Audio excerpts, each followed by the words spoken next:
Tuanze na duru habari kisoma kwako na Jerome Robert. Kwanza ni habari za kitaifa. Mkurugenzi mkuu wa shirika la reli Tanzania TRC Masanja Kadogosa amesema reli ya kisasa ya umeme SGR ikikamilika mkoa wa Mwanza utakuwa kitovu cha biashara kanda ya Ziwa. Kadogosa amesema hayo usiku wa jana katika hafla iliyofanyika jijini humo kuangazia miaka minne ya Rais Samia Suluhu Hassan madarakani. Mkoa huo unaunganishwa na SGR kwa kipande cha Isaka Mwanza chenye urefu wa kilomita 341 ambacho kinajengwa kwa gharama ya shilingi trilioni 3.06 na hadi mwezi huu ujenzi wake unafikia asilimia 63.04. Katika hafla hiyo mgeni rasmi alikuwa Waziri Mkuu wa Jamhuri ya Muungano wa Tanzania Kassim Majaliwa ambaye amesisitiza mradi huo ukamilike na kuwanufaisha wakazi wa ukanda huo. Watumishi wa serikali wilayani Kibondo mkoani Kigoma wametakiwa kuwa na nidhamu pamoja na kuzingatia sheria na kanuni za utumishi wa umma ili kuchochea maendeleo. Akizungumza na Radio Kwizera, kaimu katibu tawala wilaya ya Kibondo Omari Shikarata amesema maendeleo ya taifa lolote yanachochewa na watumishi wa umma kwa kushirikiana na wananchi. Amesema kila mtumishi ahakikishe anatimiza majukumu yake inavyotakiwa ili kuepuka mkono wa sheria.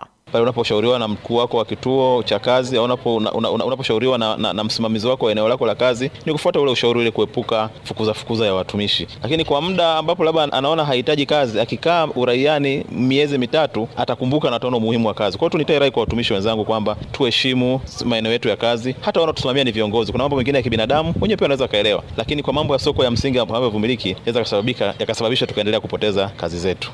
Baadhi ya watumishi kutoka wilayani humo wamesema sababu ya baadhi yao kuchukulia kwa wepesi kazi zao ni kuwa na shughuli nyingi nje ya ajira zao ambazo zinawaingizia kipato kikubwa katika maisha. Taasisi ya kuzuia na kupambana na rushwa TAKUKURU wilayani Biharamulo mkoani Kagera imewataka wananchi kuwa wa kwanza kutoa taarifa ya viashiria vya rushwa katika ujenzi wa miradi ya maendeleo.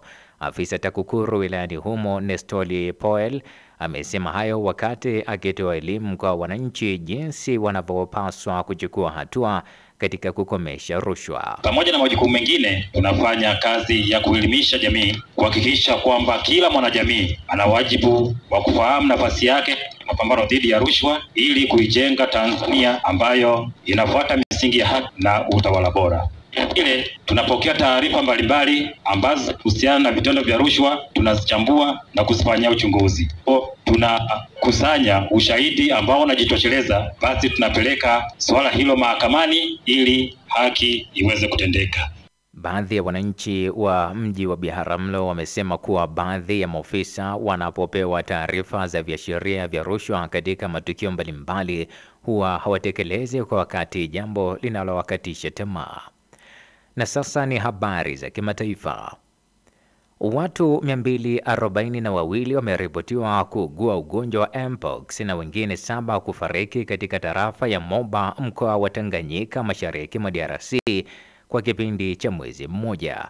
Mganga mkuu hospitali ya Moba Dr. Barwani Moma amewataka wananchi kuzingatia kanuni za afya, hasa kuepuka kugusana na wagonjwa na kukubali kupokea chanjo ambayo ni njia pekee ya kujikinga na ugonjwa huo.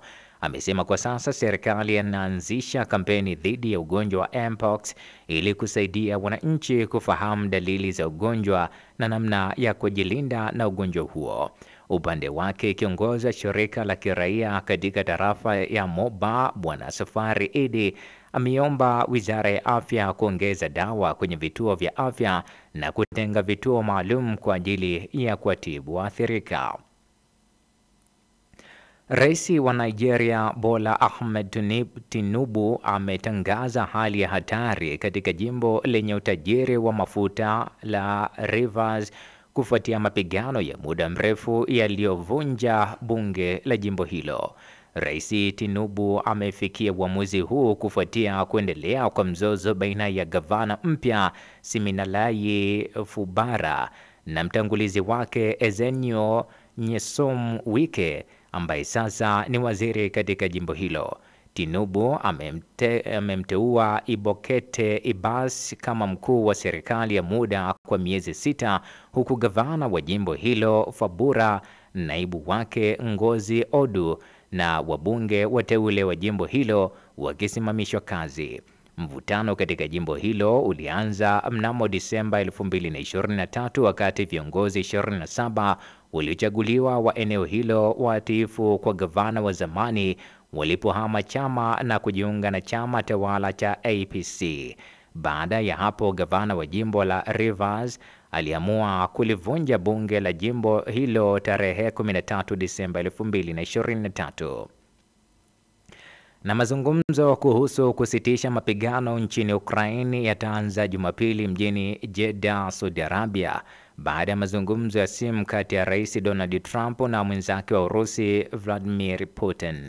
Mjumbe wa Marekani Steve Witkoff amesema kuwa kuhusiana na usitishwaji wa mashambulizi kwenye miundombinu ya nishati na usitishaji vita wa baharini katika Bahari Nyeusi, anaona kuwa Urusi imekubali pointi hizo mbili. Viongozi hao wawili wamekubaliana kufikia kwa makubaliano ya usitishaji mapigano nchini Ukraine pekee kwa miundombinu ya nishati ambayo Steve Witkoff amefafanua inahusu nishati na miundombinu kwa ujumla. Wawakilishi hao pia wamebaini kwamba ujumbe wa Marekani nchini Saudi Arabia utaongozwa na waziri wa mambo ya nje Marco Rubio na mshauri wa usalama wa kitaifa Mike Waltz. Waza Wazua. Msikilizaji, chombo kilichopigwa dhoruba kina hadithi ya bahari isiyoelezeka. Waza Wazua. Na huo ndio mwisho wa duru habari jioni leo. Endelea kutufuatilia katika mitandao yetu ya kijamii, Facebook Radio Kwizera, YouTube Kwizera TV. Saa 2 usiku utasikiliza taarifa nyingine ya habari.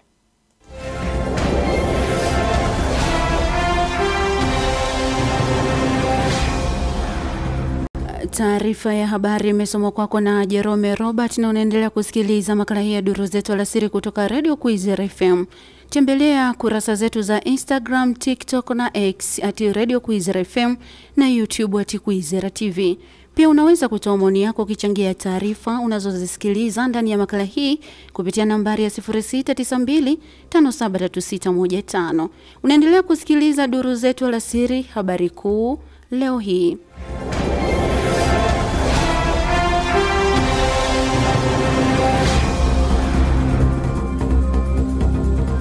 Mkurugenzi mkuu wa shirika la reli Tanzania TRC Masanja Kadogosa amesema reli ya kisasa ya umeme SGR ikikamilika mkoa wa Mwanza utakuwa kitovu cha biashara kanda ya Ziwa. Watumishi wa serikali wilaya ya Kibondo mkoani Kigoma wametakiwa kuwa na nidhamu pamoja na kuzingatia sheria na kanuni za utumishi wa umma. Na watu 242 wameripotiwa kuugua ugonjwa wa Mpox na wengine 7 kufariki katika tarafa ya Moba mkoa wa Tanganyika mashariki mwa DRC kwa kipindi cha mwezi mmoja.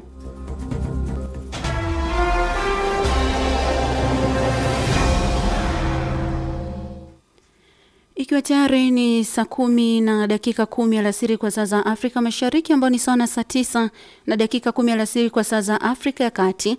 Kama ndio kwanza unaungana nasi, hii ni Radio Kwizera FM na kutangazia moja kwa moja kutoka mjini Ngara, Kagera nchini Tanzania. Na sasa msikilizaji, ni wasaa wa uchambuzi yakinifu habari zetu.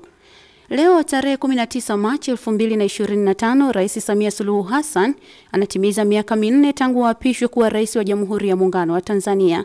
Safari yake ya kuingia madarakani ilianza Machi 17 mwaka 2021 baada ya kifo cha ghafla cha rais wa awamu ya 5 hayati Dr. John Pombe Magufuli.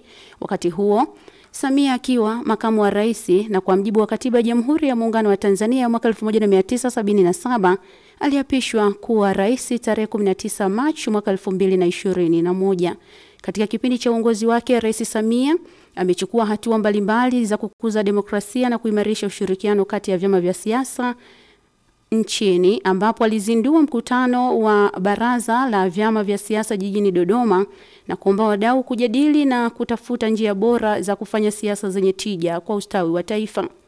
Nimemtafuta Mpoki Mbuya, mchambuzi wa masuala ya kisiasa na kitaifa na kimataifa, na nimeanza kwa kumuuliza, unazionaje juhudi za Rais Samia Suluhu Hassan katika kukuza demokrasia na kuimarisha ushirikiano kati ya vyama vya siasa nchini Tanzania kwa kipindi cha miaka 4 ya uongozi wake?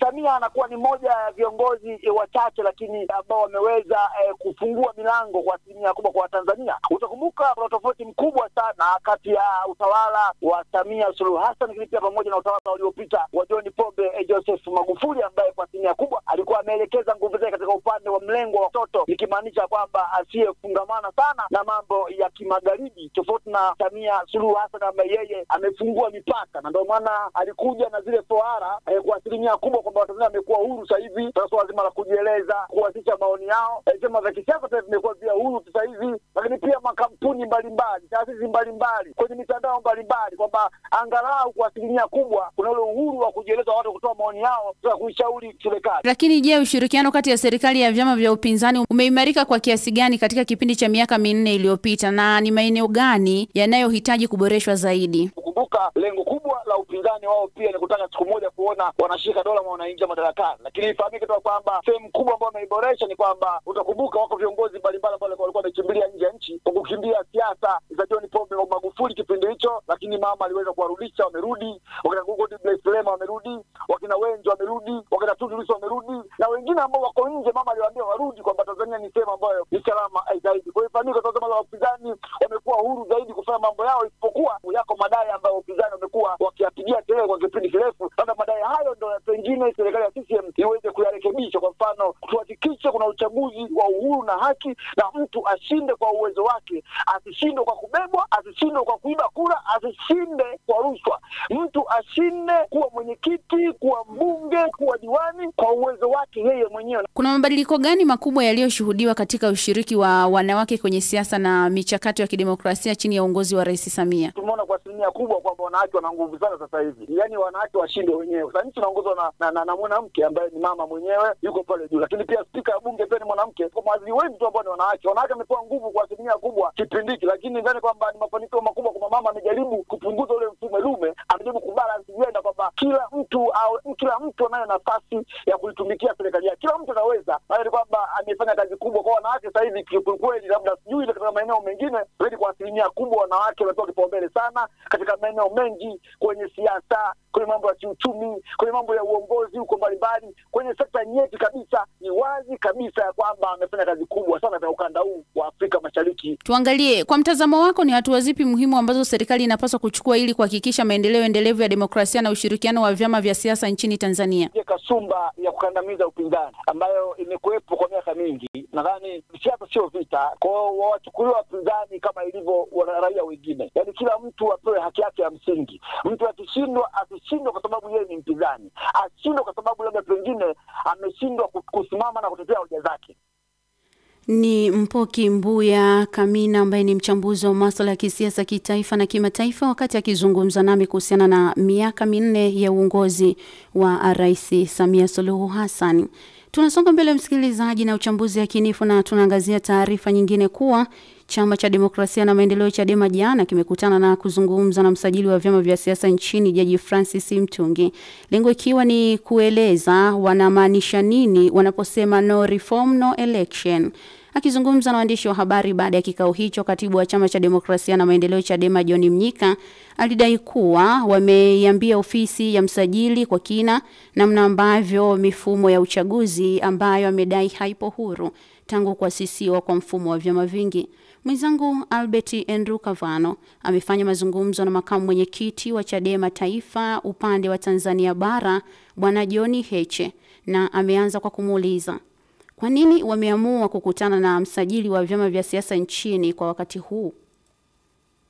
tumefikisha message yetu. Yeye walitaka kujua tunapozungumza kuhusu no reforms no election tunamaanisha nini, na tumemwambia precisely kwamba kama hakuna mabadiliko hakutafanyika uchaguzi, kwa sababu maelezo marefu ambayo tumetoa historia ya tangu ulipoanza mfumo wa vyama vingi mwaka 92. Tume ya Francis Nyarari jaji ilisema kabisa kwamba kwa mfumo tulionao, tukianzisha vyama vingi bila mabadiliko mengi ya kimsingi ya kikatiba, itakuwa ni demokrasia ya uongo, na akapendekeza mapendekezo ambayo hayajawahi kufanyiwa kazi. Tumejaribu kwa zaidi ya miaka 30 kusukuma, na mambo haya hayajawahi kuwezekana. Imefikia sasa wananchi hawana sauti kabisa kwenye nchi yao. Viongozi wanajiweka madarakani kwa kutumia polisi, kwa kutumia usalama wa taifa, kwa kutumia jeshi. Kwa lazima wanapora uchaguzi wa wananchi, vitongoji, vijiji, madiwani. Ni mazingira ambayo sasa sisi baada ya chaguzi 3 at least tangu mwaka 2015 tumeprove beyond reasonable doubt kwamba uchaguzi hauwezekani tena kwa mfumo tulionao, kwa sababu tunaenda kwenye uchaguzi, watu wetu zaidi ya 3/4 wanakatwa. Wale wanaofanikiwa kuingia kwenye uchaguzi wanafanyiwa mizengwe, wanapigwa, wanadhulumiwa, wanafanyiwa fujo, na mwisho hata siku ya kupiga kura yenyewe mawakala wetu hawaruhusiwi kuingia kwenye vituo, na wale hata waliofanikiwa kuingiza mawakala hawatangazwi kuwa washindi. Tulikuwa na zaidi ya 35% ya vijiji vya nchi hii 2014. Tulikuwa na zaidi ya 29% ya mitaa kwenye nchi nzima. Maana yake CCM walikuwa kama na 70% kwenye mitaa na 60 kitu kwenye vijiji. Tumekwenda uchaguzi wa mwaka 2019, watu tuliokuwa na 35% tumerudi mpaka 0% na CCM ikapata 99%. Haiwezekani katika mazingira haya ya uchaguzi kitu kama hicho kikafanyika. Madiwani wetu karibia 1500 wote wakapukutika. Wabunge tuko na wabunge 75, wabunge wote wakapukutika. Limebaki bunge la chama kimoja. Wananchi sasa hawana sauti. Ndio maana unaona nchi hii hata Wachina wametapakaa kila kona ya nchi hii. Wachina wako Kariakoo wanauza nyanya, wanafanya kazi za gereji, Wachina wanachimba madini. Wachina, nchi imekuwa ya Wachina na Waarabu. Wananchi hawana sauti. Nani wa kuwasemea? Kwa sababu bunge lote la chama kimoja. Sasa sisi tumesema bila mabadiliko ambayo kura ya mwananchi itaheshimika, kwamba ukichaguliwa na mwananchi kuwa diwani utangazwe, ukichaguliwa kuwa mbunge utangazwe, na ukichaguliwa kuwa rais utangazwe. Sisi tumesema bila kuruhusu kura ya mwananchi iheshimike, hakuna uchaguzi utafanyika. Na tumemwambia msimamo huo wa chama na hatua ambazo tumefikia kuchukua katika jambo hili. Katika mazungumzo yenu ambayo mmezungumza, nyie mmewasilisha kila ambacho mmeona kwamba ni sehemu ya kutetea kauli mbiu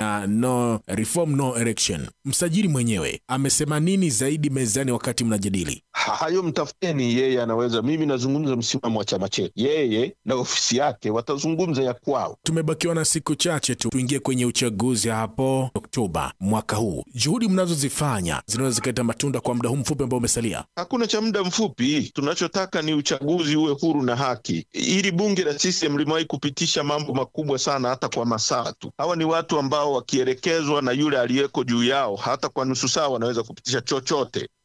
Ni sauti ya makamu mwenyekiti wa Chama cha Demokrasia na Maendeleo Taifa upande wa Tanzania Bara, Bwana John Heche, wakati akizungumza na Albert Andrew Kavano.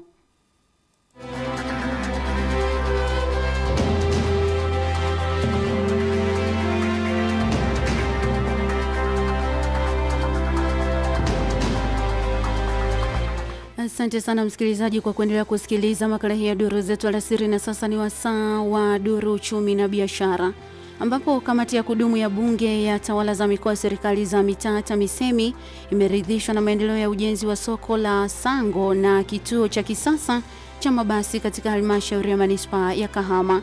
Kituo hicho kitakuwa na vibanda vya biashara zaidi ya 4,000, hatua inayotarajiwa kuwapatia fursa wajasiriamali kufanya biashara mara kitakapokamilika. Aidha, miradi hiyo ni sehemu ya awamu ya pili ya utekelezaji wa mradi wa uboreshaji miji nchini Tanzania TACTIC, ambao pia unahusisha ujenzi wa barabara zenye urefu wa kilomita 15 kwa gharama ya shilingi bilioni 20. Na kwingineko ni kwamba Tanzania inatarajia kupokea takriban dola milioni 74 kutoka mfuko wa kimataifa wa maendeleo ya kilimo IFAD kwa ajili ya mazao ya programu ya kutoa suluhisho la kifedha kwa wakulima wadogo na miradi ya maendeleo vijijini ambayo inaendelea kufanyiwa kazi. Hayo yameelezwa na naibu katibu mkuu wa Wizara ya Fedha Amina Khamisi Shaban baada ya kukutana na kufanya mazungumzo na mkurugenzi mkazi mpya wa mfumo wa kimataifa wa maendeleo ya kilimo IFAD. Na Wizara ya Madini imesema kuwa makusanyo ya maduhuli ya serikali kupitia sekta ya madini katika mkoa wa Kagera yatokanayo na mrahaba, tozo na ada mbalimbali kwa mwaka wa fedha ulioanza Julai 2024-2025 ni shilingi bilioni 3.2. Kagera ilipangiwa kukusanya shilingi bilioni 5.8 na mpaka mwishoni mwa mwezi Februari imekusanya kiasi hicho cha fedha kikiwa ni sawa na 82% ya lengo.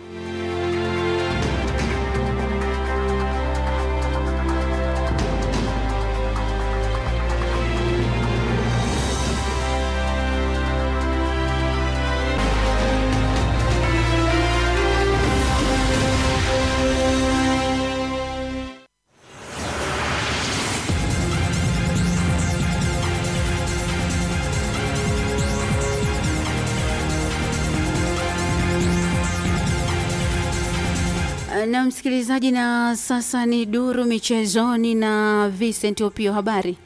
Salama, licha ya kibaridi ila nimejiandaa na script yangu hapa ya michezo. Na kuona umejiandaa pia na kimavazi. Karibu sana katika duru michezoni, tukwambie umetuandalia nini kwa siku ya leo. Asante sana. Na Jumatano Aprili 2 ndiyo tarehe kamili ya wekundu wa Msimbazi Simba kukwaruzana na Al Masry ya Misri kwenye mechi ya mkondo wa kwanza ya robo finali ya kombe la shirikisho mjini Port Said nchini Misri.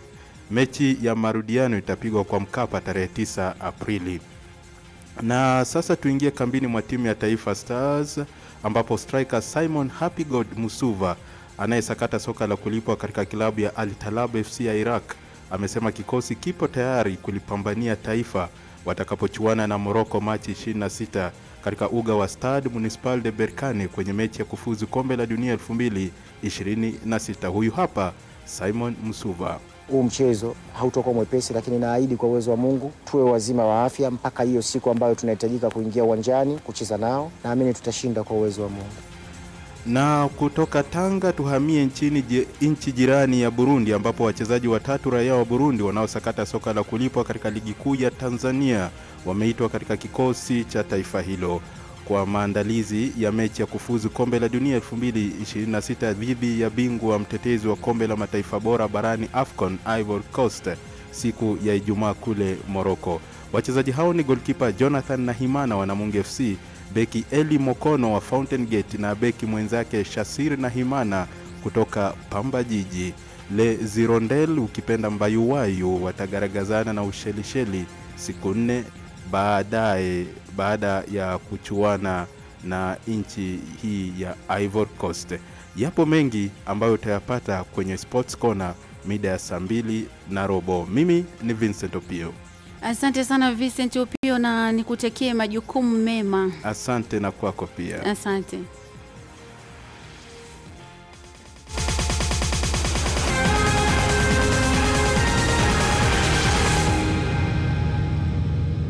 Na kwa taarifa hizo za kimichezo na burudani, msikilizaji, sasa ni wasaa kutupia jicho katika nambari yetu ya 0692573615 kutazama ujumbe wako uliotutumia ukichangia taarifa zetu ambazo umezisikiliza katika makala hii ya duru zetu alasiri.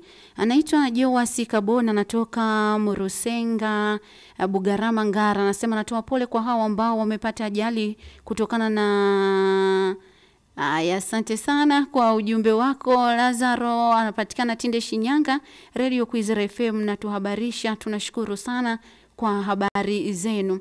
Lakini nikitazama ujumbe wa huyu anaitwa Lazaboy, anapatikana Tinde, ujumbe umejirudia. Habari za hapo studio, anaitwa Mapigano Jacobo, anatoka Katanga Kakonko. Hata leo nasikiliza kipindi chetu pendwa kabisa cha duru zetu alasiri. Na anaitwa Innocent Kausenti wa Mgihanga Churazo Kakonko. Pongezi kubwa kwa mama yetu Rais wa Jamhuri ya Muungano wa Tanzania kwa kutimiza miaka 4. Tunamwombea kwa Mungu aendelee kupiga mwingi na kazi anaiweza sana. Shukuru Dastani kutoka na Mpigwe Kashinga Ngara Kagera Tanzania. Yanasema tahadhari zaidi zinahitajika ili kujikinga na ugonjwa wa homa ya nyani wa mpox huko Kongo, kwani kinga ni bora kuliko tiba. Asante sana. Anaitwa Alon, anatoka Mikole Ngara.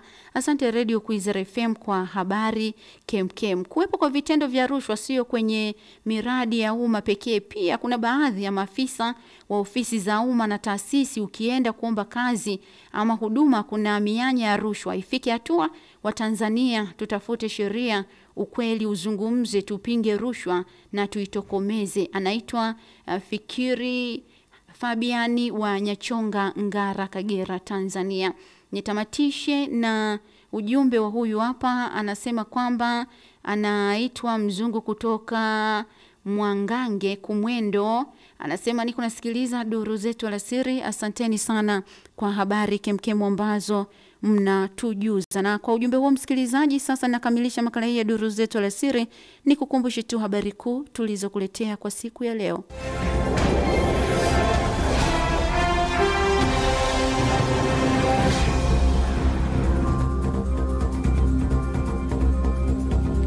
Mkurugenzi mkuu wa shirika la reli Tanzania TRC Masanja Kadogosa amesema reli ya kisasa ya umeme SGR ikikamilika, mkoa wa Mwanza utakuwa kitovu cha biashara kanda ya Ziwa.